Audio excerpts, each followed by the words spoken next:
Hello and welcome back to Tommy Football 2010. I'm Glenn Caruso, head football coach at the University of St. Thomas, and welcome to our very first installment of Monday Morning Quarterback. Today we're celebrating a very successful road trip as we went to Green Bay and beat St. Norbert's 40-7 in what was the home opener of their new stadium, which was a fantastic venue for college football. In addition to spending some time at their new stadium, we also spent time out at Lambeau Field with the team and had a fantastic time with all the guys together.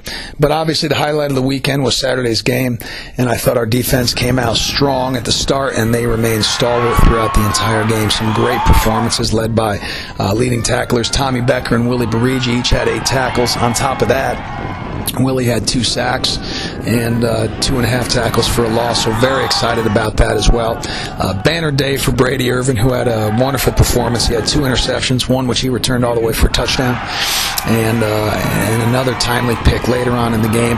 And Zach Sturm added to the turnover total as well as he picked the ball off. But we played a lot of guys. We played 18 guys throughout the entire game, throughout 4 different personnel groupings, and I felt very good, not only with how they held what I thought was a very good quarterback in check, but they were also put in some pretty precarious situations because of some deficiencies on offense and special teams, and they were put on some short fields, and they held up very well, only allowing 7 points.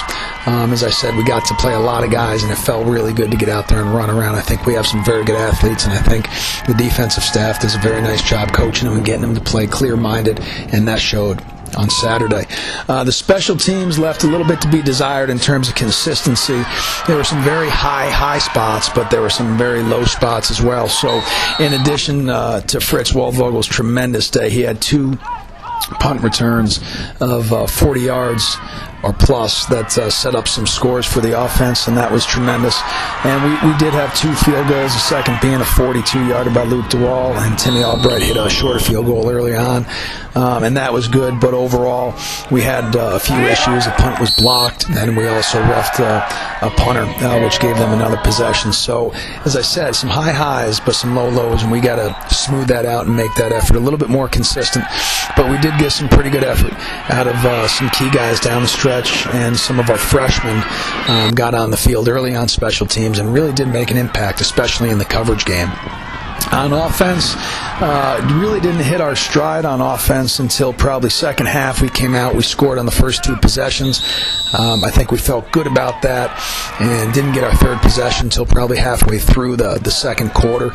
Ben Wortman had a couple touchdowns on the day. Dakota Tracy had a very efficient day, going 12 for 16 with a couple touchdowns in addition, running the ball, and he looked very good out there running. But overall, the offensive line a little bit sketchy at times in terms of protection. We did take 2 sacks, which is not really what we've hung our hat on in the past. But we got a little bogged down in the second quarter and then picked it up once we made the halftime adjustments and ended up finishing the game. I think we went into halftime with 20 points, one of those being a defensive touchdown, and finished the game in the second half with another 20 points. So just need to work out some of those situations where we got some good field position, and instead of settling for field goals, we want to be able to obviously punch it in for touchdowns. We hope you're able to join us next week. We take on the University of Wisconsin River Falls on the 11th, which is our home opener, and obviously we have a very beautiful new building that I'm sure a lot of you will be coming to take a look at, but most importantly, we hope you come and cheer on the Tommies. Game time is 1 o'clock. See you there.